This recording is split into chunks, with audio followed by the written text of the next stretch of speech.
Le Rendez-vous Tech est entièrement financé par ses auditeurs qui choisissent de soutenir l'émission financièrement. Aujourd'hui, je voudrais tout particulièrement remercier Frame34, Laurent Bourdon, Miak Miak, Florian Piochot et Enzo G7. Merci à vous tous et merci à tous ceux qui choisissent de soutenir l'émission, sans lesquels elle n'existerait évidemment pas du tout. Et si vous aussi, vous pensez que l'émission vous apporte quelque chose, n'hésitez pas à faire un petit tour sur patreon.com/rdvtech pour voir si vous souhaitez la financer également. Bonjour à tous et bienvenue sur le Rendez-vous Tech, l'émission qui explore et qui vous résume de manière compréhensible toute l'actualité tech, internet et gadgets.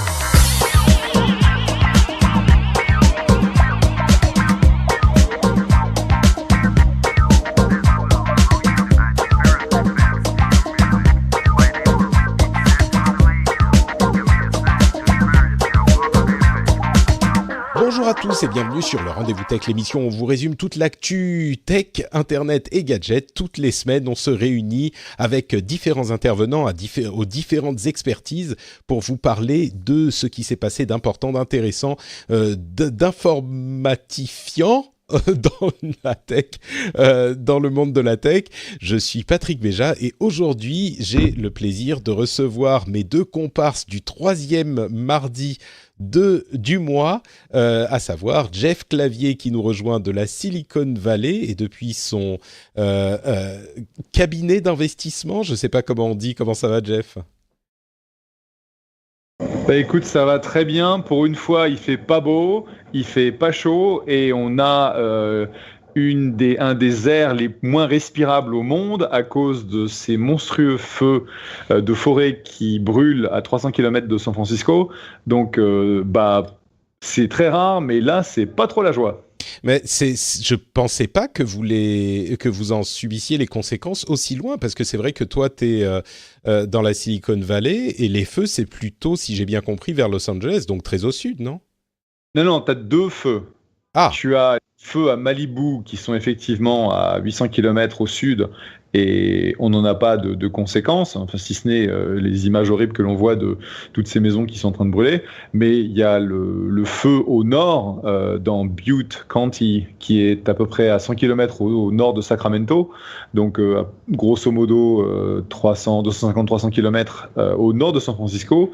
Et à cause en fait de la façon dont la géographie en fait se positionne et les vents qui nous ramènent toutes les fumées, on s'est retrouvé la semaine dernière, je crois que c'était vendredi, où San Francisco avait l'air le plus pollué de la planète. Pire que New Delhi, pire que Beijing, pire que les grandes villes de Chine, et c'était quasiment irrespirable, quoi. D'accord. Bon, on pourrait en parler pendant longtemps. C'est pas le sujet de l'émission, mais bon, j'espère que vous prenez soin de vous et que les choses sont maintenant un petit peu plus contrôlées par les autorités. Ça respire un peu mieux ce matin et je me suis trimballé avec mon molécule, donc mon purificateur d'air et mon masque pour venir au bureau à San Francisco. Ouh là là, d'accord. C'est vrai que Molécule, j'en ai entendu parler de plusieurs personnes qui font des podcasts et visiblement c'est un truc qui est assez, qui est assez utilisé et qui a été assez utile suite à ces problèmes de feu et de particules dans l'air, quoi. Tout à fait. Ouais. Bon, tu vas nous parler de comportement de géants de la tech que je ne comprends pas forcément. On va faire en fait 3 petites études de cas sur 3 sujets que j'ai réunis en un méta-sujet sur lesquels tu vas pouvoir nous éclairer parce que tu comprends ce genre de choses-là dans la première partie de l'émission. Mais on a aussi Marion qui se joint à nous depuis Paris cette fois-ci. Comment ça va, Marion ? Bonjour, écoute, ça va, la forme, tout va bien. On n'a pas de feu, donc on va pas se plaindre. Il fait froid, mais ça va. Oui, j'ai cru comprendre qu'il faisait plus froid à Paris que dans ma campagne finlandaise. Donc, ah bon, t'as combien, toi ? Bon, là, c'est retombé, on est à -2. Mais quand il faisait 3 chez vous, il faisait 8 ici. Donc, j'étais un petit peu fier pendant quelques jours. Oula, qu'est-ce qui se passe ? Désolé, il y a des klaxons. Il y a des klaxons juste sous mes fenêtres et je peux pas faire grand-chose pour les arrêter. D'accord. Bon, si tu peux juste... Je vais me muter. D'accord, pas de problème. Bon, bah maintenant que le point météo est terminé en access prime time de l'émission, on va pouvoir parler tech un petit peu. Comme je le disais, on va suivre ou essayer d'expliquer un petit peu les comportements de Snap, d'Uber et d'Amazon dans la première partie sur 3 cas précis que Jeff pourra nous éclairer un petit peu. On va ensuite parler dans la partie news et rumeurs de Bitcoin, de lentilles de contact de Google, de fonctionnalités du Pixel Phone, de Sony qui quitte l'E3, d'Instagram, enfin de tout plein de choses évidemment, mais on commence avec ces 3 études de cas en quelque sorte, sur lesquelles je vais mettre Jeff assis au bureau, et je ne vais pas le laisser partir jusqu'à ce qu'il nous ait expliqué de manière claire tous ces détails. Le premier sur lequel j'aimerais que tu nous expliques la chose, c'est cette affaire de procès lancé contre Snap, la société évidemment qui est dite Snapchat, l'application à succès qui est un petit peu moins à succès maintenant que Instagram a volé toutes ses fonctionnalités. C'était l'application des Jones. Et en fait, on a vu cette news qui m'a un petit peu intrigué, selon laquelle le département de la justice américain et la SEC, donc la Securities and Exchange Commission, qui s'occupe de la gestion on va dire en gros pour schématiser de la bourse aux États-Unis, ont envoyé des demandes à Snap suite à un procès fait par des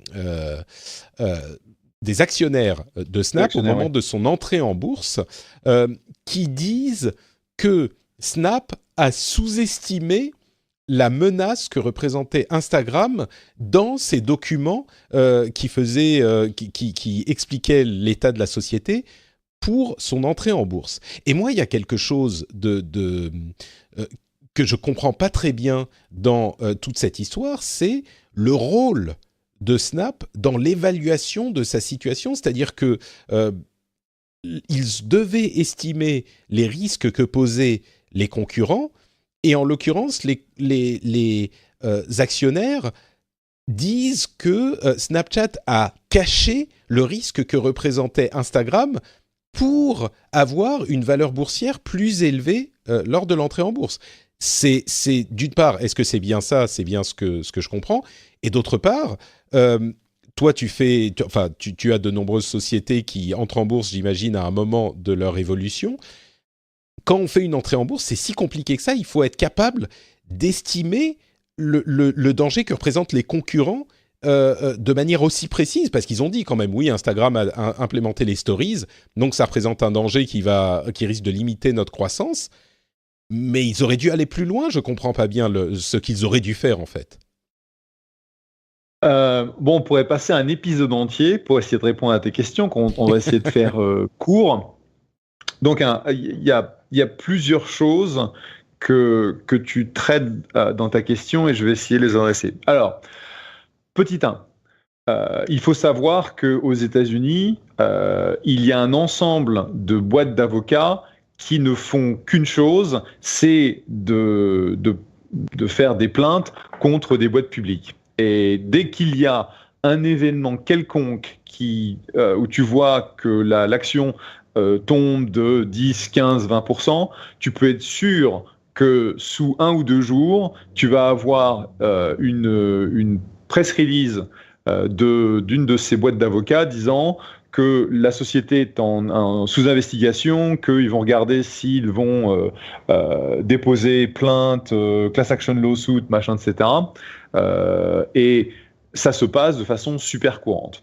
Donc, tu as l'air d'insinuer que c'est des pratiques un petit peu malhonnêtes de ces boîtes. Est-ce que c'est ce que tu dis, ou est-ce que c'est moi qui interprète? C'est pas malhonnête, c'est la loi. Aux États-Unis, n'importe qui peut attaquer n'importe qui et ne pas avoir à payer les frais de défense. Donc ça veut dire qu'il y a une industrie entière de cabinets d'avocats qui ne font que ça.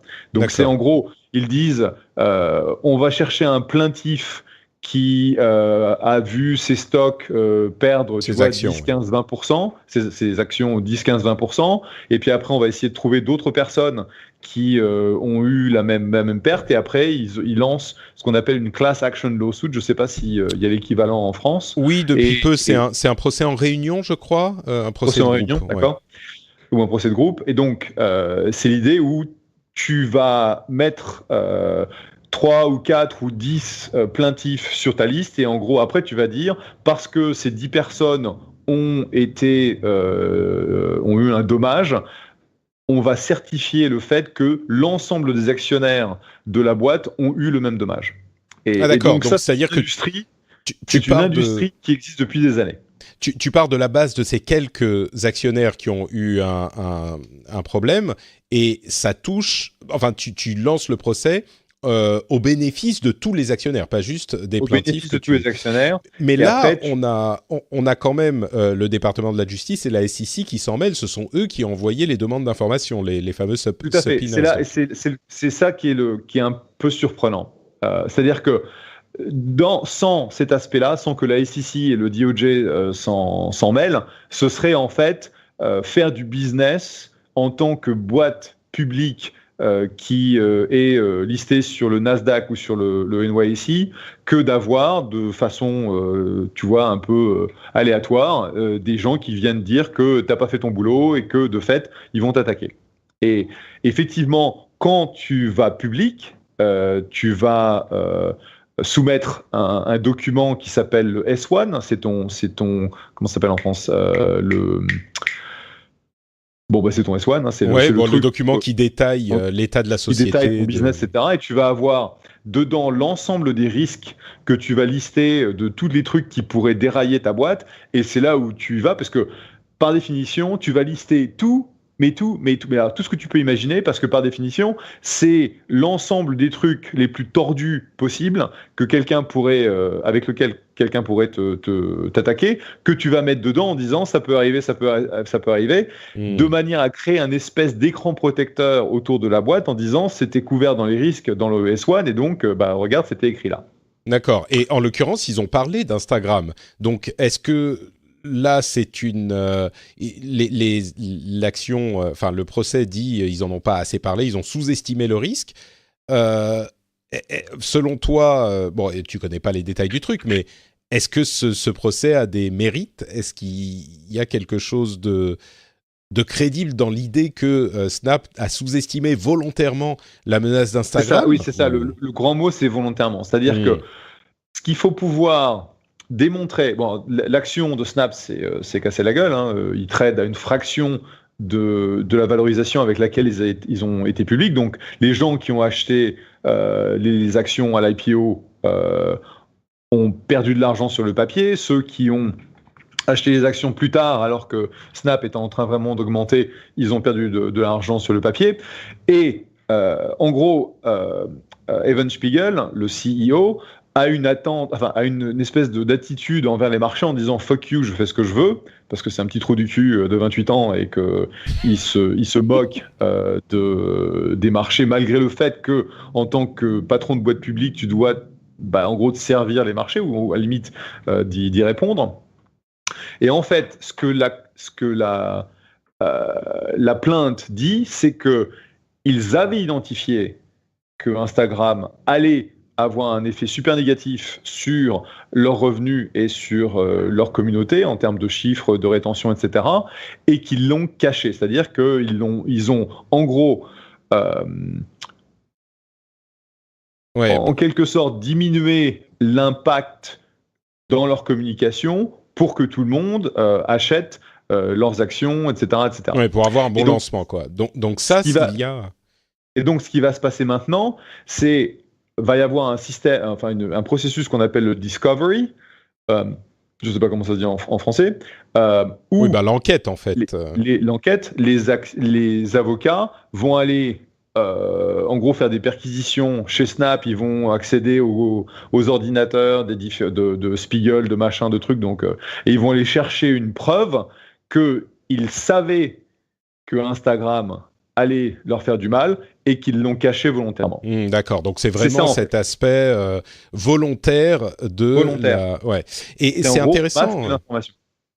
C'est intéressant d'entendre à quel point ces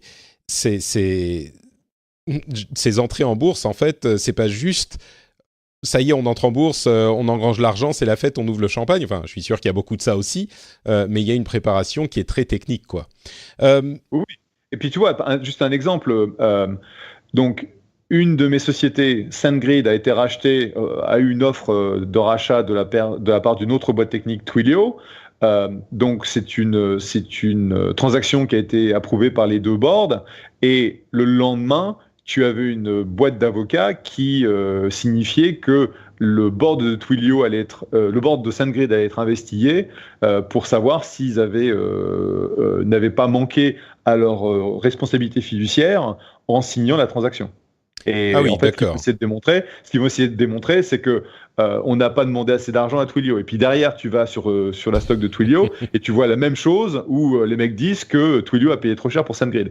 Donc cette pratique, ça fait partie du tous les jours d'être le patron d'une boîte publique aux États-Unis. Le CEO de Fitbit a dû être attaqué, je sais même plus s'il compte, mais entre 50 et 100 fois maintenant. D'accord. Bon, intéressant, effectivement, on va voir ce qui advient de cette affaire. La petite différence peut-être, effectivement, c'est que le département de la justice et la SEC s'en mêlent. Un autre sujet que je voulais évoquer, ça sera peut-être un petit peu plus rapide, c'est la conférence d'investisseurs d'Uber qui a annoncé qu'au 3e trimestre, ils avaient perdu $1 milliard. 939 millions de dollars pour être précis. Par contre, leur revenu a augmenté de manière significative, presque 40%. Donc, ils sont à 3 milliards de revenus, mais avec des pertes de 1 milliard de dollars. Donc, si je calcule bien, ça veut dire que ça leur coûte, pour gérer la société, 4 milliards par trimestre. Mais quand on voit ce genre de chiffres, on a un peu l'impression qu'on est dans on est dans une sorte d'histoire de fou où une société peut perdre 1 milliard de dollars en un trimestre, et c'est même pas qu'ils perdent 1 milliard sur un revenu de 15, quoi. C'est sur un revenu de 3. Comment est-ce que c'est possible qu'une société comme ça ait tellement le vent en poupe? Parce qu'on parle souvent de potentiel, mais là, ça a l'air quand même... je ne sais pas comment décrire la chose, mais ça a l'air exagéré, abusif, quoi, ce genre de choses. Est-ce que c'est normal? Est-ce que c'est commun? Pourquoi est-ce que Uber peut se permettre ce genre de choses? Ou est-ce que toutes les sociétés de ce type se permettent ce genre de choses? Bienvenue dans le monde merveilleux de la Silicon Valley. Non, c'est vrai que Uber, en fait, est exceptionnel pour l'envergure, en fait, de la plateforme, de ses revenus et de ses pertes. Mais si tu me demandes, est-ce que ça te fait peur que Uber perde 1 milliard sur 3 milliards de revenus, sachant que leur grosse, donc combien de transactions vont sur la plateforme, je crois que c'est de l'ordre de 20 milliards. Ils sont un petit peu en dessous. Ils sont à 13 milliards de transactions sur la plateforme, et les revenus, c'est ce qui revient à la société elle-même. Donc ensuite, il y a une partie de l'argent qui va à d'autres acteurs. Ouais. C'est-à-dire que quand tu prends un Uber, tu vas payer une partie au chauffeur, tu vas payer une partie... donc c'est pour ça que tu as le gros qui est à 13 milliards, le net qui est à 3 milliards. Et en fait, je pense que ce qui a été exceptionnel avec Uber, c'est leur capacité à développer de façon internationale leur service. On sait que ils ont décidé de plus pousser l'Asie, etc., etc. Donc ils ont un périmètre qui est plus réduit qu'ils ne l'avaient, qui était une source de pertes énorme. Mais ils sont en train de développer donc des projets autour des voitures autonomes. Ils ont la partie Uber Eats. Ils sont en train de regarder les taxis autonomes aussi. Donc les avions ou les hélicoptères qui te prendraient et qui te déposeraient plus tard, machin. Et donc, ça veut dire qu'ils vont dépenser énormément d'argent en acquisition de clients. Ils vont dépenser énormément d'argent en nouvelles technologies, ils sont en train d'embaucher à tour de bras, ils sont en train de prendre des locaux. Donc c'est une boîte qui est en croissance très très forte. Et donc dans cette espèce d'arc où ils continuent à investir sur la croissance future de la plateforme et des revenus, non, ça ne me choque pas. Je crois que leurs revenus le montant des transactions a continué à augmenter, mais pas de façon aussi importante que par le passé, ce qui n'est pas étonnant, parce que quand tu regardes, tu vois, le net new, ce qu'on appelle le net new, c'est-à-dire quelle est l'augmentation d'une année à l'autre ou d'un trimestre à l'autre, ce sont des montants qui sont monstrueux, c'est des milliards de dollars. Et donc, ça ne m'étonne pas ou ça ne m'étonne pas et ça me pose pas de problème au sens où de toute façon Uber a depuis le début été une machine à lever de l'argent, que ce soit auprès d'investisseurs ou auprès d'acteurs qui leur donnent de la dette. Et le jour où Uber décide d'aller public, ils l'ont mentionné, ce sera en 2019, il y a des banques, je crois que c'est Morgan Stanley, qui a dit qu'il pourrait atteindre la valorisation de 120 milliards. Ce qui est absolument cataclysmique pour une boîte qui rentre en bourse. Ce serait, je crois, le plus haut montant pour une boîte de tech. Quand tu mets tout en rapport, 1 milliard par-ci, 1 milliard par-là, c'est, tu vois... 1 milliard par-ci, 1 milliard par-là. Je sais que ça paraît étonnant, mais c'est vrai que c'est qu'1 milliard, quoi. Ouais. D'accord. Intéressant effectivement de voir le regard que portent les gens qui naviguent dans ce genre d'univers sur ces chiffres-là. C'est vrai que vu d'ici, c'est pas tout à fait le même. 1 milliard, bon. Dernier sujet sur lequel je voulais avoir ton regard, c'est cette histoire d'Amazon qui a négocié la création de son deuxième QG. Pendant des mois, pour ceux qui suivent cette histoire, c'était une sorte de roman. Pendant des mois, ils ont dit qu'ils voulaient un deuxième QG quelque part, et ils sont allés faire le tour de plusieurs villes et plusieurs États aux États-Unis. On parle d'un QG américain évidemment, et ils sont allés demander alors vous nous faites quelles conditions, vous nous faites quelles conditions, etc. Pour au final rester sur des bureaux qu'ils avaient déjà dans la zone de New York. Et ils ont... Alors, il y a New York et si je ne m'abuse... il y a 2, en fait, mini-extensions, ou plutôt grandes extensions de bureaux qui existent déjà, plutôt que la construction d'un grand nouveau QG. Et là, on a un peu l'impression qu'Amazon a berner tout le monde parce que évidemment il y avait de nombreuses villes et de nombreux États qui leur déroulaient le tapis rouge, qui leur proposaient des avantages en taxes, en avance, en machin, en tout ce que vous voulez, pour amener les bureaux et amener le développement économique que ça implique. Et Amazon a dit finalement non, on va rester dans le Queens et dans je sais plus quoi, et on va agrandir les bureaux qu'on a déjà. Et ils ont du même coup récupéré 1,5 milliard d'avantages en taxes, en machin, en trucs sur 10 ans, hein, quand même. C'est pas 1,5 milliard dans la poche en un an, mais c'est des avantages sur 10 ans.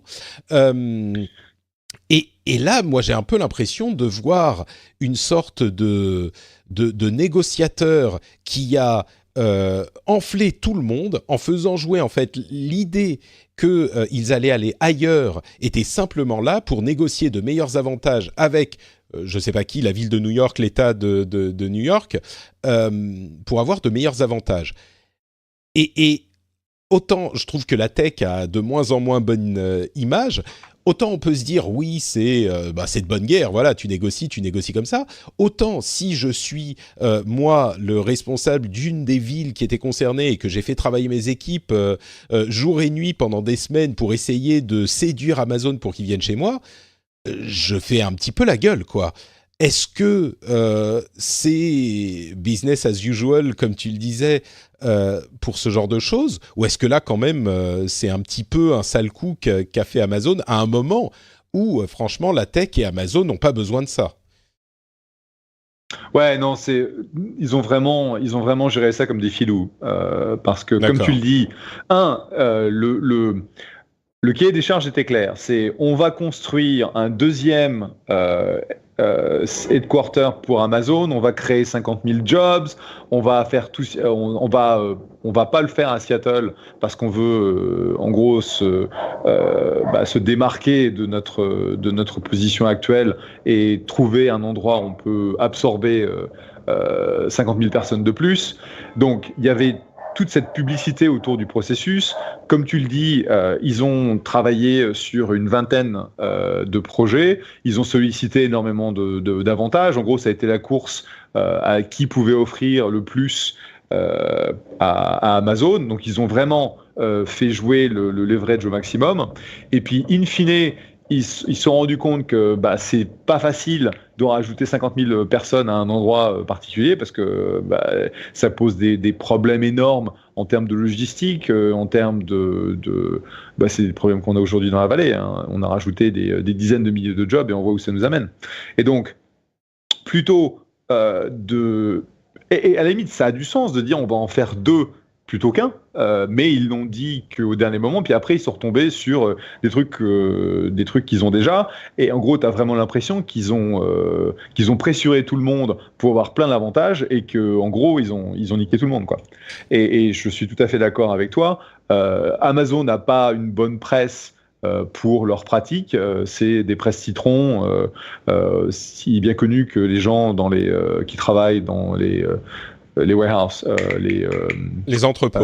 Les entrepôts ont une vie extrêmement dure, et tu as l'impression qu'en fait le presse citron ils l'ont appliqué à ce processus aussi, et franchement c'est du grand n'importe quoi. Et le fait qu'ils récupèrent tous ces milliards de taxes benefits parce qu'ils vont créer des jobs là où ils avaient déjà créé des jobs, c'est vraiment n'importe quoi. Donc là, sur ce coup-là, l'impression que j'ai j'imagine est répercutée même dans le monde de la tech, c'est que au minimum, tu regardes Amazon et tu dis ouais non, là vous avez abusé, quoi. Surtout dans le contexte actuel. Bon, intéressant tout ça. Merci bien pour ton avis sur tous ces sujets, Jeff. Ton éclairage est toujours précieux. On va faire une petite pause pour parler un petit peu de Patreon avant de passer à la partie news et rumeurs. Je crois qu'on va tenir dans 1 heure cette fois-ci. C'est pas arrivé depuis 1952, mais on va voir. Ne vendons pas la peau de l'ours. On a encore plein d'avis à avoir, et notamment de Marion, dont on n'a pas entendu la voix jusqu'à maintenant. J'espère bien qu'on va l'entendre un petit peu plus après. Mais donc, qu'est-ce que je disais ? Le Patreon, oui, Patreon. Alors aujourd'hui, c'est la journée merci, merci patron. Thanks, zut, j'ai oublié le nom du hashtag, c'est Thank you patrons, et c'est l'occasion justement des créateurs qui réussissent à vivre de leur travail sur Patreon pour de remercier leur soutien, les personnes qui choisissent de les soutenir, et c'est un truc que je fais tout le temps et que je ne me lasse pas de faire, parce que c'est vrai que quand je me suis lancé, je savais pas du tout ce que ça allait donner, où ça allait mener cette histoire de financement participatif, et grâce à vous, ça fait 4 ans que c'est mon métier, et c'est un métier qui me permet d'avoir, enfin grâce à Patreon, ça me permet d'avoir une stabilité dont je n'aurais pas pu rêver autrement. C'est une stabilité, c'est une sérénité qui me permet de me concentrer sur mon travail plutôt que sur d'autres choses, comme le fait d'aller séduire des annonceurs comme Amazon le fait avec les différentes villes où ils veulent mettre leur QG. Sauf qu'avec moi, c'est vous qui avez tout le contrôle, et j'aimerais lire 2 témoignages, celui de Cédric qui dit « Pourquoi est-ce que j'ai donné une contribution, je donne une contribution. Parmi les raisons, il y a la qualité de ton travail sans discontinuité depuis 2007, que j'écoute le podcast. C'est devenu un métier, raison de plus de participer à cette autonomie. La facilité de faire que le passage sous Patreon a permis par rapport aux précédents essais. On avait fait des essais avec des cagnottes, des t-shirts, machin, ça n'avait pas bien marché. La communication franche sur toute l'animation autour du podcast. Et encore merci Patrick pour ce travail. Merci à toi Cédric. Prosin Motion nous dit « La principale question qui m'est venue, et ça c'est une question intéressante, il se dit pourquoi pas, et surtout pourquoi pas déjà fait ?» pourquoi il ne l'a pas déjà fait. Et en fait, il s'est rendu compte que ça faisait 4 ans qu'il écoutait l'émission et que je résumais bien l'actu, etc. Et donc, c'était vraiment la raison, c'était pourquoi ne pas donner. Alors, évidemment, une raison. Excuse-moi, Jeff, on entend beaucoup la circulation de ton côté. Excuse-moi. Il se posait la question, pourquoi ne pas l'avoir déjà fait ? Évidemment, une des raisons, c'est si vous n'avez pas de quoi, évidemment, il n'y a aucun souci. Vous le savez, si vous n'avez pas quelques dollars à mettre dans l'émission chaque mois, il n'y a pas de souci, il n'y a aucune obligation. Mais si vous appréciez l'émission et puis que peut-être vous avez un petit peu de sous de côté que vous pourriez réattribuer, eh bien, je serais très heureux de les recevoir. Ça serait un honneur pour moi de recevoir votre argent si vous appréciez l'émission. Donc, merci à tous ceux qui le font. Merci à Cédric, à ProSinMotion et à tous les autres. Et thank you patrons. C'est vraiment un truc que je n'imaginais pas possible au moment où j'ai commencé à faire des podcasts dans ma chambre, dans mon petit studio, il y a plus de 10 ans maintenant, et c'est grâce à vous que c'est possible, donc un immense merci. Continuons avec les news et les rumeurs. Le Bitcoin, vous vous souvenez, il était à presque $20 000 il y a un an, en décembre 2017. Savez-vous à combien il est aujourd'hui ? Je vous pose la question, je vous laisse penser une seconde.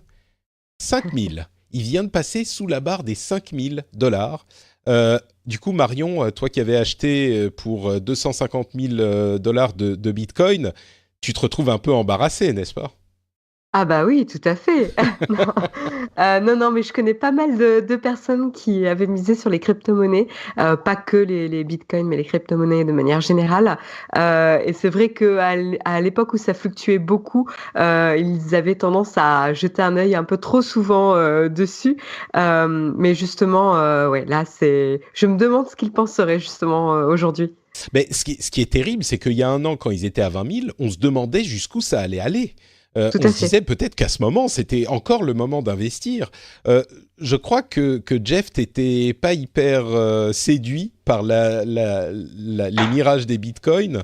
Ah non, j'ai toujours été un Bitcoin ou un crypto sceptique, ouais. Sceptique, parce que même si fondamentalement le concept est super intéressant, le fait qu'il y avait une valeur qui n'arrêtait pas d'augmenter sans aucune raison, je veux dire, à la fin, c'est if it's too good to be true.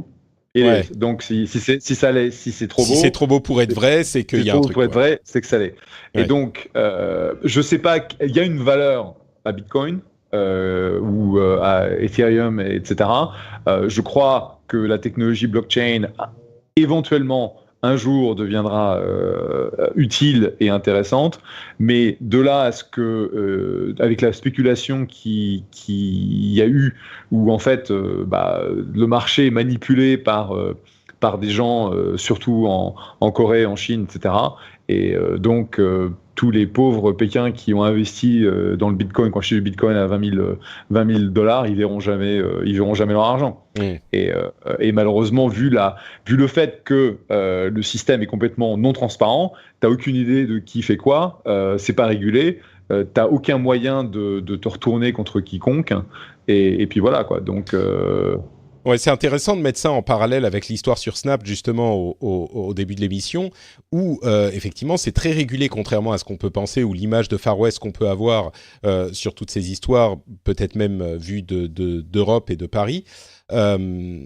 Et là, c'est effectivement, pour le coup, si on veut le Far West, les crypto-monnaies, c'est un peu ça. Mais c'est marrant parce que l'une des raisons de la chute de la valeur du Bitcoin est aussi la perspective de régulation par les gouvernements. Donc, ça veut bien dire ce que ça veut dire, quoi, en quelque sorte. Alphabet a annoncé qu'ils avaient abandonné le projet de lentilles de contact qui captent la quantité de glucose pour aider les personnes souffrant de diabète. C'était un petit peu, là aussi, on parle de chimère, c'était un petit peu une chimère qui avait un potentiel énorme. mais ils se sont rendus compte en fait que tout simplement la quantité de sucre dans les larmes, qui étaient donc ce que mesuraient ces lentilles de contact, n'était pas fiable. Et donc, alors je dis Google, mais c'est Alphabet, la société Verily qui s'occupe des avancées scientifiques dans le domaine de la santé. Je suis pas sûr de savoir quoi penser de cette histoire. C'est à la fois... Enfin, d'un côté, mon petit diable qui est sur une épaule me dit « Ah, tu vois, comme ils sont bien foutus de la gueule de tout le monde. Évidemment que c'était n'importe quoi, on le savait depuis le début. » Et de l'autre côté, il y a mon petit ange qui dit non, mais enfin, des gens qui reconnaissent que leur produit n'est pas viable, ils ont tenté, mais là, ils font les choses honnêtement, quoi. Et ils disent bah non, ça marche pas, on a essayé, ça marche pas, donc on abandonne. Je ne sais pas s'il y a une version qui est forcément plus vraie que l'autre, mais moi, c'est ce que ça m'inspire. Bah, ça, c'est la vérité. Enfin, c'est notre jour le jour. C'est-à-dire qu'on sait très bien qu'on va investir dans 100 startups qui ont toutes des plans plus ambitieux les uns que les autres. Surtout celles qui sont les plus ambitieuses ont une probabilité de succès qui est très faible et que donc sur une centaine de boîtes, on va en perdre au minimum 30 ou 40 qui vont partir en vrille pour des raisons diverses et variées. Mais in fine, on a besoin de croire sur le potentiel. Tu vois, quand j'ai investi dans Molecule il y a 3 ans, c'était pas évident. Hein. Que la technologie allait fonctionner, que oui, on parle de Molecule, mais enfin c'était moi qui ai été le lead de leur tour de seed, et c'était un pari sur des fondateurs et sur malheureusement un besoin de la planète lié à la pollution qui ne fait que s'aggraver. Et quand j'ai amené cette opportunité à mes partenaires et puis à mes investisseurs, ils ont dit un purificateur d'air. C'est intéressant, Clavier, c'est intéressant. Et puis, bon, voilà quoi. D'accord. Et alors, tu parlais de 30 ou 40 sociétés. Il y en a combien qui se plantent Rappelle-nous ce chiffre que tu évoques souvent. Mais t'investis sur 100, t'en as 30 à 40 qui partent en vrille complètement, qui ne font rien, qui se plantent, en gros leur business ne fonctionne pas, la technologie ne fonctionne pas, la science ne fonctionne pas. T'en as une trentaine qui vont faire tu vois, une petite sortie, on va peut-être réussir à récupérer un peu d'argent, mais en gros, on s'en fout. Et c'est les derniers 30% où tu vas effectivement avoir une belle sortie qui va te générer la performance pour ton portefeuille. Et quand tu regardes bien, de toute façon, c'est les 10 boîtes de ton portefeuille qui font le plus de performance, qui vont te générer tellement de retours que c'est les seuls qui sont importants. Tu vois, par exemple, dans notre fonds 2, on avait Fitbit, SandGrid et Eventbrite qui ont toutes été sur les marchés publics. Et donc, on a fait tellement de retours sur ces 3-là que c'est pas que le reste n'a pas d'importance, mais en gros, ça n'a pas d'importance. D'accord. Effectivement, il faudrait qu'on fasse un épisode spécial sur ces sujets. On en reparlera. Il y aurait une discussion à avoir spécifiquement là-dessus. Google Pixel, vous connaissez ces téléphones? Eh bien, ils ont été mis à jour avec la technologie, comment ça s'appelle, Night Sight, qui utilise le machine learning et la captation de multiples images pour transformer une image sombre, prise de nuit, avec quasiment pas de lumière, en image de jour, ou pas de jour, mais enfin assez bien éclairée.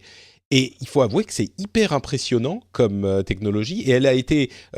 donc, c'est une technologie entièrement logicielle qui a été incluse dans les tout premiers pixels, en plus des pixels 2 et 3.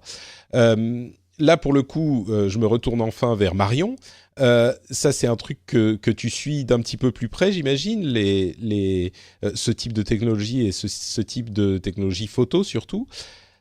Moi, j'ai vu quelques clichés, c'est hyper impressionnant quand même, et c'est fait uniquement en logiciel.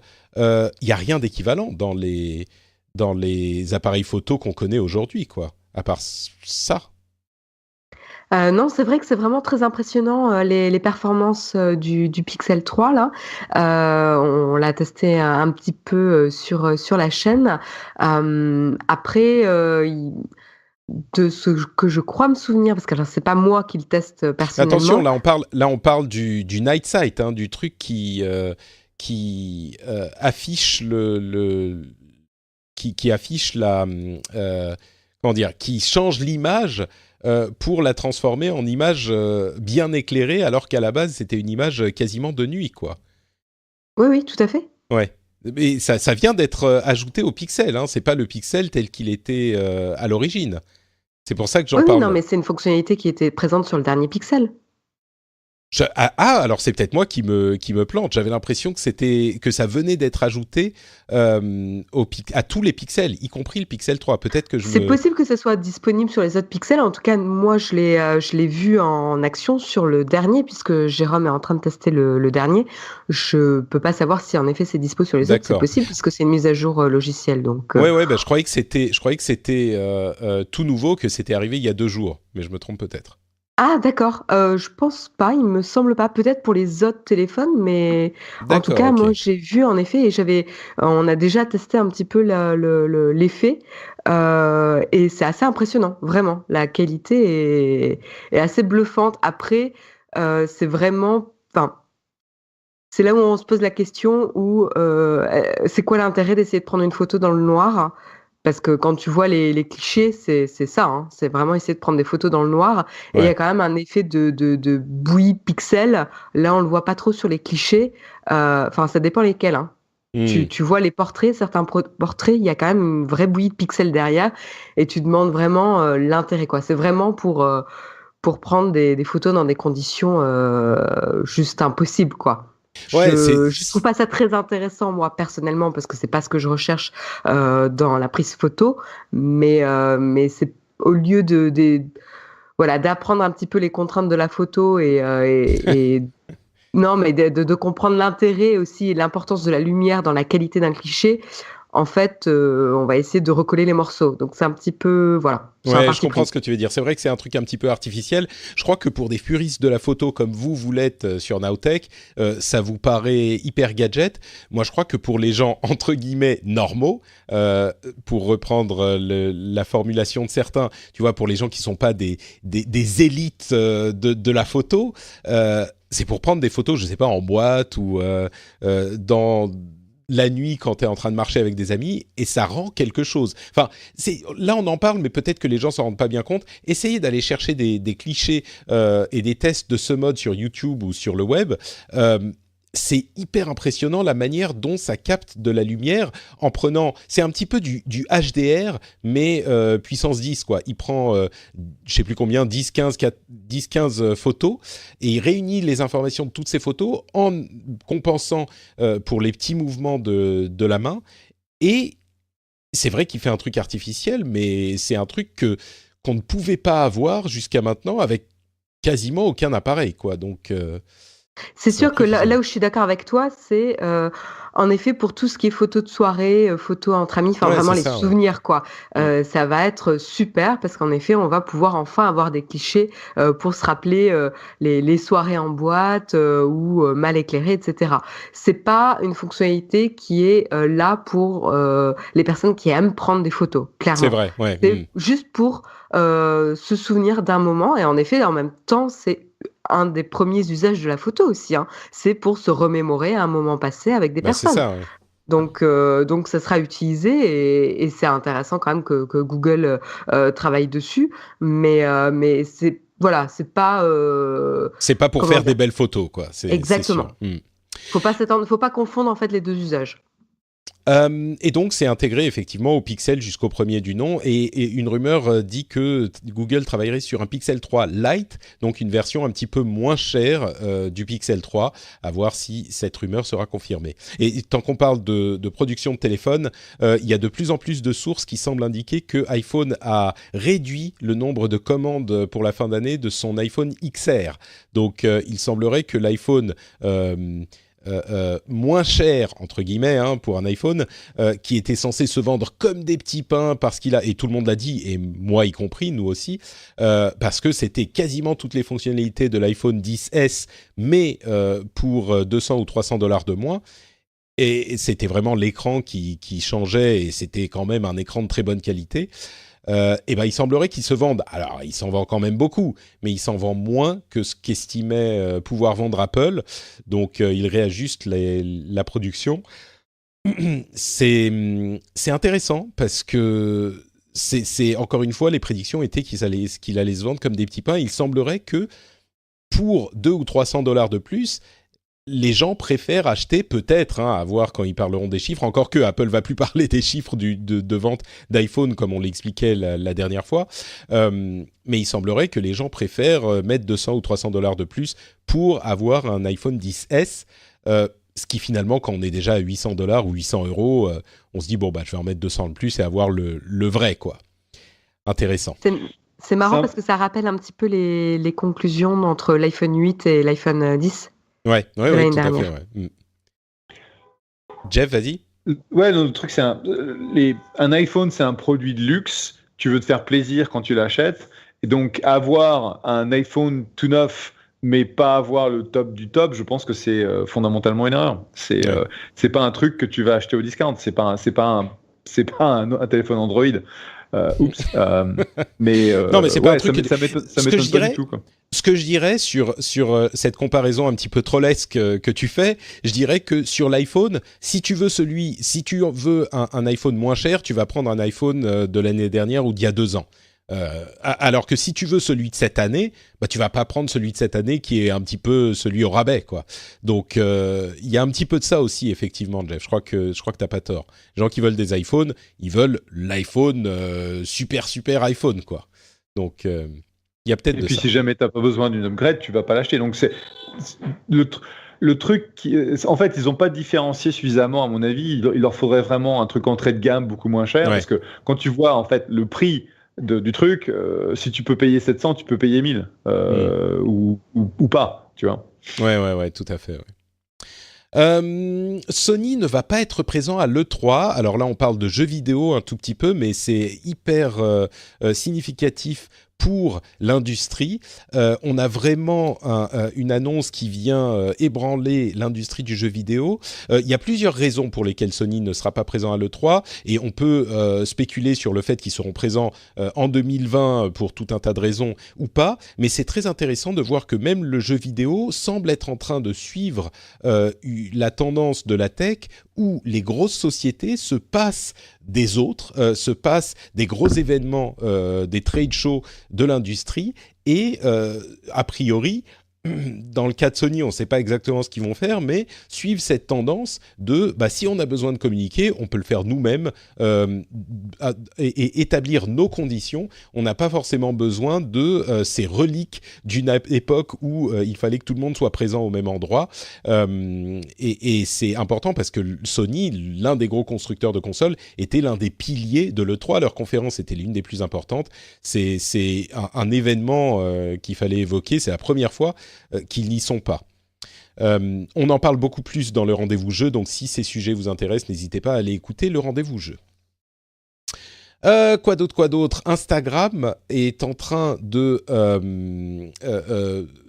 publier son dashboard, donc qui donne aux utilisateurs des informations sur le temps qu'ils ont passé dans l'app et des outils de limitation, etc. Ça me donne l'occasion de vous demander, est-ce que vous avez utilisé les outils de limitation et de contrôle qui ont été implémentés dans les iPhones et les Android ces derniers mois, ou est-ce que vous en foutez, vous utilisez quand même votre téléphone au maximum ? Je demande à Jeff, qui est quelqu'un de très occupé, qui dans les années 80 aurait eu sa valise téléphone portable pour être quelqu'un de montrer comme il est important, n'est-ce pas ? Est-ce que tu t'es toujours sur ton téléphone autant ? Donc je dénie avoir eu la valise, ou je dis rien sur la valise? Non, c'est... Attends, une seconde. Parce que des fois, t'en as besoin, c'est tout. Non, mais attends, tu peux pas louper un... T'as ouvert la porte, Jeff. T'avais la valise ? Non, on avait le téléphone dans la voiture. Tu sais, du temps où t'avais le énorme machin. Mais c'était dans la voiture de la boîte. C'était pas la mienne. C'était pas dans ta voiture personnelle. Ok, alors ça passe. Ok. Non, j'ai joué avec. Je regarde un peu de temps en temps parce qu'il te montre en fait. Ouais, toutes les semaines, il t'envoie le rapport. Ouais. Et de toute façon, la plupart de mon activité, c'est le mail, c'est Google Maps. C'est Life 360 qui est l'application qui permet de savoir en gros où est la famille qui tourne dans le background. Donc ouais, je passe beaucoup de temps sur Facebook, mais c'est pas un problème. Puis de toute façon, c'est pour le boulot, j'ai pas le choix. Ah, c'est pour le boulot, cette fameuse excuse que je connais bien. D'accord. Marion, toi, tu as essayé de limiter ton utilisation de tes téléphones avec ces fonctionnalités ou... J'ai un peu la même excuse. Bien de tes téléphones. Ouais, non, j'en ai qu'un quand même, hein. Faut pas exagérer. Mais j'ai un peu la même excuse que Jeff pour le coup. C'est quand je l'utilise au boulot, c'est un outil de travail vu que je teste les applications dessus. Mais en fait, là, je viens d'ouvrir pour la première fois le rapport d'activité, donc c'est pour te dire combien je l'utilise. Et en fait, c'est tout à fait raisonnable, hein. Activation 35 par jour, je trouve pas ça déraisonnable. Ça va, 2 Une fois par heure. Donc tu vois. Ouais, il y a 35 heures dans la journée, c'est vrai que tu travailles beaucoup. Enfin, ouais, en moyenne, c'est en moyenne. Mais voilà, tu vois, c'est Et tu dors raisonnable. pas. Hein, je vrai, suis c'est tout à fait modérée. Bon, moi, je l'utilise pas du tout, en fait. Je me suis rendu compte que je le regarde, le rapport, et puis c'est tout. Jeff, je sais que tu dois y aller. Merci beaucoup de ta participation. Bon courage pour ta journée chargée qui arrive, et puis bon courage surtout pour la pollution. Merci pour tout, et puis on vous retrouve d'ici un mois. Et comme c'est Thanksgiving jeudi, comme on dit ici, Happy Holidays à tout le monde. Ah bah oui, ça y est, ça commence. Merci beaucoup, bonnes vacances à toi aussi, et puis dans un mois à peu près. Ciao. Ciao. Ouais. Bye. La 5G est en train d'être implémentée un petit peu partout. Alors on a encore un exemple, la société EE en Angleterre est en train de l'implémenter dans les parties les plus busy, les plus occupées, les plus passantes des grandes villes. Alors on parle de Londres, Cardiff, Édimbourg, je parle anglais, etc., etc. C'est intéressant de voir la manière dont la 5G est implémentée au début. C'est vraiment dans les centres des villes, dans les endroits les plus occupés. Pourquoi ? Pour décharger les réseaux 4G. Donc, c'est important à savoir, ça veut dire que quand on va commencer à nous vendre des téléphones 5G, le début, les réseaux seront visiblement, en tout cas dans ce cas-là, mais j'imagine qu'ils suivent tous un petit peu la même feuille de route, les réseaux seront implémentés dans les endroits où il y a le plus de trafic, il y a le plus de passages, et ça sera pour désengorger le réseau 4G plus que pour apporter un réseau 5G hyper performant. Et en gros, l'utilisation de la 5G pour les vitesses de téléchargement incroyables, c'est pas pour tout de suite. C'est pas pour ça que ça va être utilisé dans l'année 2019 et peut-être même 2020. Donc c'est important à savoir. L'Europe est en train de réfléchir à l'encadrement du prix des communications entre les pays européens. Ça, c'est une bonne chose. Vous savez que la data a été encadrée, le prix de la data et le roaming a été imposé par l'Union européenne, alors que les opérateurs se faisaient beaucoup d'argent facile là-dessus. Ça a été encadré par l'Union européenne. Et les communications vont sans doute, enfin en tout cas ils étudient la possibilité de faire rentrer les communications dans ce même cadre. Ça serait pas mal non plus. J'avoue que moi ça me faciliterait un petit peu la vie. Mais je suis peut-être particulier. Mais toi tu voyages Marion. Bah oui, je pense que quand même il faut réaliser qu'on a la chance en Europe d'avoir la possibilité de voyager avec des pays qui sont quand même à proximité, hein. Il faut quand même réaliser la différence entre lorsque l'on vit aux États-Unis et lorsque l'on vit en Europe. C'est pas les mêmes distances pour changer de pays. Donc non, c'est quand même très bien. Et encore une fois, ça peut permettre à l'Europe d'être beaucoup plus solide aussi. Ouais, il y a un petit peu de ça, mine de rien. Cette unification passe aussi par ce genre de choses. Et puis c'est... Bon, je suis un pro-européen convaincu, et puis surtout après les célébrations du centenaire de la Première Guerre mondiale, c'était intéressant parce que je parle sur de la politique juste une seconde, mais il y a eu de nombreuses personnes qui ont expliqué et dit à quel point le cadeau le plus important de l'Union européenne était la paix. Et c'est une paix qu'on à laquelle on ne pense plus aujourd'hui parce qu'elle dure depuis tellement longtemps. Et moi, c'est exactement ce que je dis depuis que l'Europe est remise en question par certaines tendances nationalistes depuis des années. Et je ne sais pas, c'est peut-être parce que je suis un petit peu plus âgé que beaucoup et que pour moi, le souvenir des décennies qui ont suivi la Deuxième Guerre mondiale est encore fort. C'est peut-être ça, c'est peut-être autre chose, je ne sais pas. Mais mine de rien, pour revenir à la question de la tech, c'est aussi ce genre de choses qui sont possibles avec un travail en commun fort créé par cette union. Et ça permet de faciliter les choses entre les pays et la coopération est importante à ces niveaux aussi. Donc, bref, la data, c'est cool. Et les communications entre pays européens et le roaming, c'est bien aussi.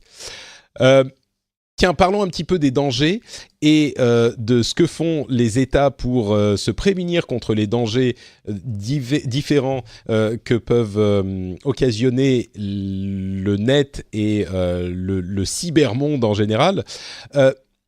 La France a là encore implémenté une directive européenne qui s'appelle la NIS, c'est ça, la Network and Information System Security, c'est-à-dire qu'il y a une directive européenne qui disait qu'il faut identifier les opérateurs essentiels, les opérateurs de services essentiels dans chaque pays et imposer des mesures de sécurité importantes pour s'assurer qu'ils continuent à opérer, qu'ils sont plus difficiles à hacker ou impossibles à hacker et que les services essentiels sont protégés des attaques. Alors, c'est marrant parce qu'on parle de ces choses-là depuis tellement longtemps, genre tel type de, je sais pas, les centrales hydrauliques ne sont pas bien protégées, elles tournent sous Windows 95 et c'est impossible à changer parce qu'il y a tous ces systèmes. C'est des trucs dont on parle depuis des décennies, bon, j'exagère un peu, depuis des années. Et on parle souvent de ces trucs quand on réalise qu'il y a des problèmes, mais on n'en parle pas souvent quand les gouvernements font ce qu'il faut pour les protéger. Et là, alors, la France avait déjà initié ce genre de choses sur certains opérateurs hypersensibles, mais là, il y a vraiment une impulsion qui vient d'en haut du gouvernement pour sécuriser toutes ces choses-là. Et c'est hyper important. Ça, c'est anecdotique, on peut en rire, mais c'est hyper important. On se doute bien que si un jour il y a... alors on pense tout de suite à l'électricité. S'il y a une centrale électrique qui est coupée pendant plusieurs jours parce qu'il y a un virus qui s'est multiplié, machin, c'est des scénarios de films d'horreur ou de thrillers politiques, mais... Si ce genre de choses se produit, c'est catastrophique pour le pays. Ça peut mener à... Enfin, je sais pas, moi, je vis à la campagne.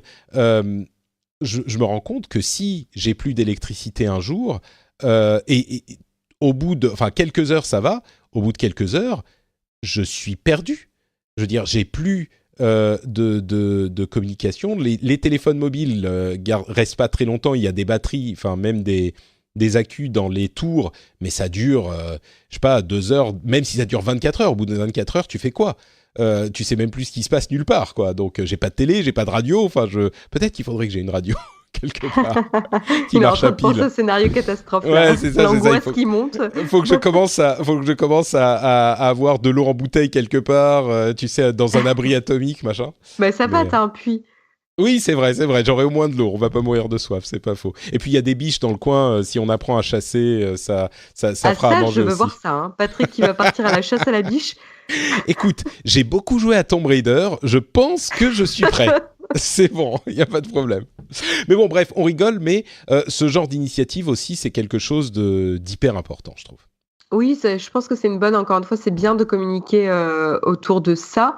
C'est ce qu'ils disent, plus de 200 opérateurs publics ou privés hein, quand même, dont les activités ont été justement cataloguées comme, labellisées comme indispensables au bon fonctionnement et à la survie de la nation. Ça donne le ton quand même. Et d'ailleurs, c'est intéressant parce que justement, ils veulent garder cette liste confidentielle pour des questions de sécurité nationale. Mais du coup, on peut spéculer justement sur quels sont les besoins primaires de la nation et dans quel ordre de priorité on a les différents services qui peuvent tomber. Donc tu disais notamment l'électricité, la communication, parce que alors si le gouvernement ou la nation n'est plus capable de communiquer, ça peut aussi créer des vrais mouvements de panique, Bien sûr. voilà, d'émeutes, etc. Donc c'est assez intéressant justement de voir que des mesures sont prises pour protéger ces services indispensables.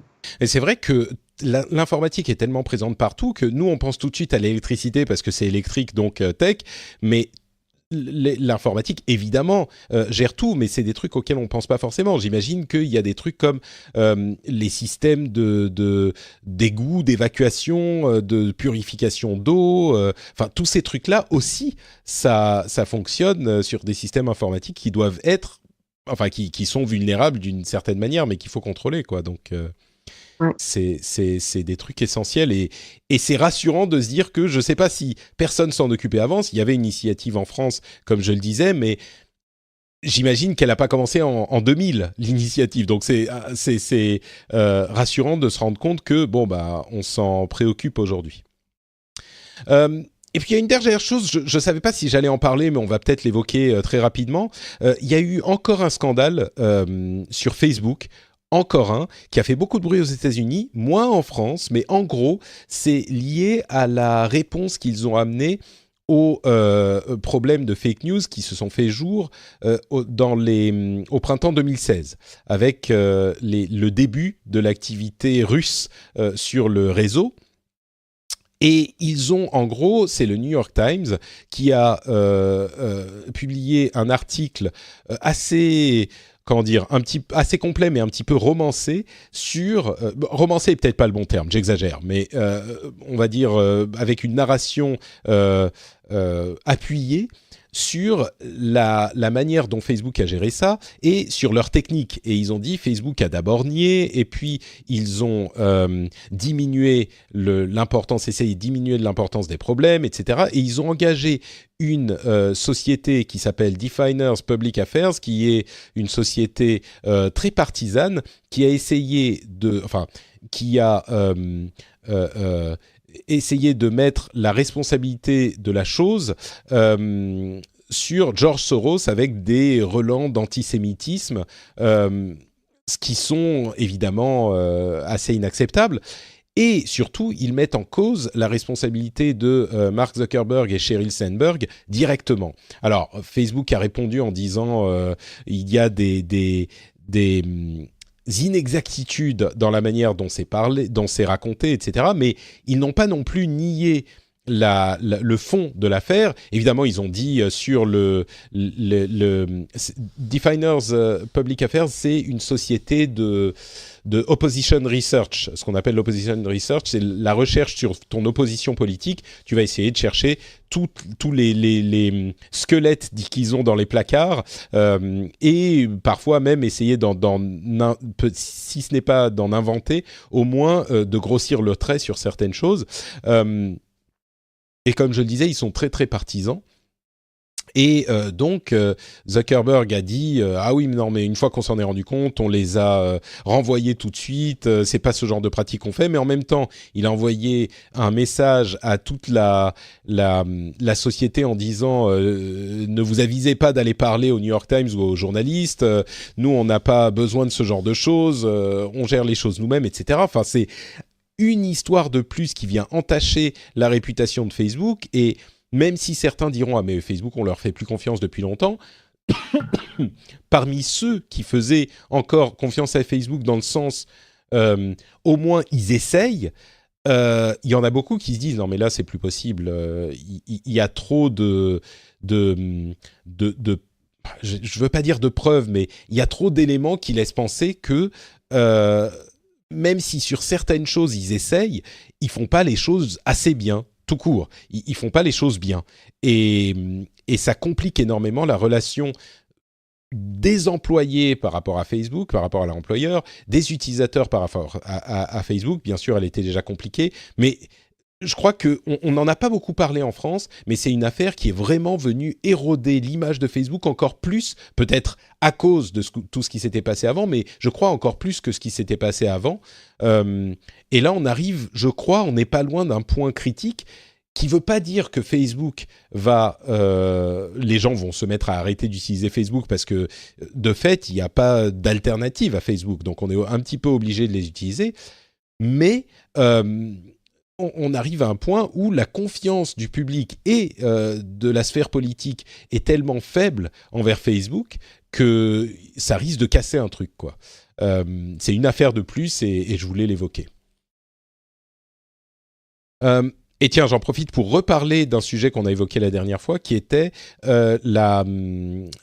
cette idée que le gouvernement va aller valider les processus de Facebook qui vont eux ensuite les utiliser tels qu'ils ont été validés par le gouvernement. C'est une initiative qui va se faire en France dans l'année 2019 si tout va bien. C'est encore une fois une méthode d'appréhender les problèmes, une méthode innovante d'appréhender les problèmes de toutes ces grandes sociétés de manière à diviser le travail, valider les méthodes de manière à ce qu'ils puissent dire bon bah ok, on fait ces méthodes que vous avez acceptées et ensuite c'est eux qui font le gros du travail. C'est vraiment une approche hyper intéressante et qui pourrait offrir une solution à ces soucis qu'on a depuis des années de gestion des contenus sur ces réseaux dont personne ne veut prendre la responsabilité. Là, la responsabilité théorique est engagée pour les gouvernements et la responsabilité pratique d'implémentation est engagée pour les réseaux.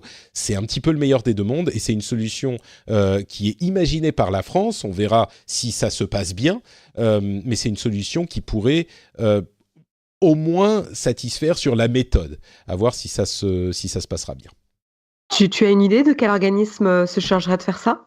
Non, alors comme on le disait la dernière fois, ça reste à déterminer. Ça sera certainement un organisme lié à la tech et un organisme gouvernemental lié à la tech. Alors est-ce que ça va être l'ANSSI ? Est-ce que ça va être, il y a même je sais plus. Enfin, il y en a plusieurs qui ont été proposés, mais c'est pas encore déterminé. Mais a priori, l'ANSSI serait bien placé. Il y en a quelques autres qui pourraient le faire, quoi. D'accord. Et donc voilà pour cette histoire. Pour conclure, on pense que la régulation de ce genre de réseau n'est peut-être pas si loin aux États-Unis non plus. Et pour le coup, l'Europe est clairement en avance. Bon allez, on va conclure cet épisode avec un tout petit peu plus d'une heure, mais tout de même, on est resté presque dans les clous. Avant de se quitter, Marion, est-ce que tu peux nous dire où on peut te retrouver sur Internet ? Eh bien, vous pouvez me retrouver chaque semaine sur la chaîne YouTube Naotech ou tout simplement sur Twitter au pseudo Aisea Design. Le lien sera dans les notes de l'émission parce qu'il est un petit peu compliqué à épeler. Merci Marion. Jeff est @Jeff sur Twitter. Vous pouvez aller lui dire bonjour de notre part là-bas. Et moi, je suis NotePatrick sur Twitter, Facebook et Instagram. Et bien sûr, vous retrouvez l'émission sur frenchspin.fr. Vous pouvez venir nous laisser des commentaires sur ce qu'on a dit, si c'était intéressant, amusant, distrayant, intelligent ou tout le contraire. N'hésitez pas à venir nous le dire sur le blog de l'émission frenchspin.fr. Et bien sûr, vous le savez, patreon.com/rdvtech, le meilleur business model du monde. Vous pouvez soutenir l'émission comme vous le souhaitez. Vous pouvez soutenir sur le nombre d'épisodes que vous voulez par mois, pour la somme que vous souhaitez. Vous pouvez voir les récompenses qui sont disponibles pour $1, $3, etc. N'hésitez pas à aller y faire un tour. C'est grâce à vous que l'émission existe. Et encore une fois, thank you patrons. C'est vraiment une aventure qui ne serait pas du tout possible sans vous. Je vous remercie infiniment de votre soutien et si vous voulez vous aussi entrer dans la danse parce que ça fait quelques mois, quelques années que vous suivez le Rendez-vous Tech, et ben c'est hyper simple, le lien est dans les notes de l'émission, patreon.com/rdvtech, ça se fait en 2 minutes, c'est hyper facile et je vous encourage à le faire. Merci à vous tous et rendez-vous dans une semaine pour un nouvel épisode. Ciao à tous.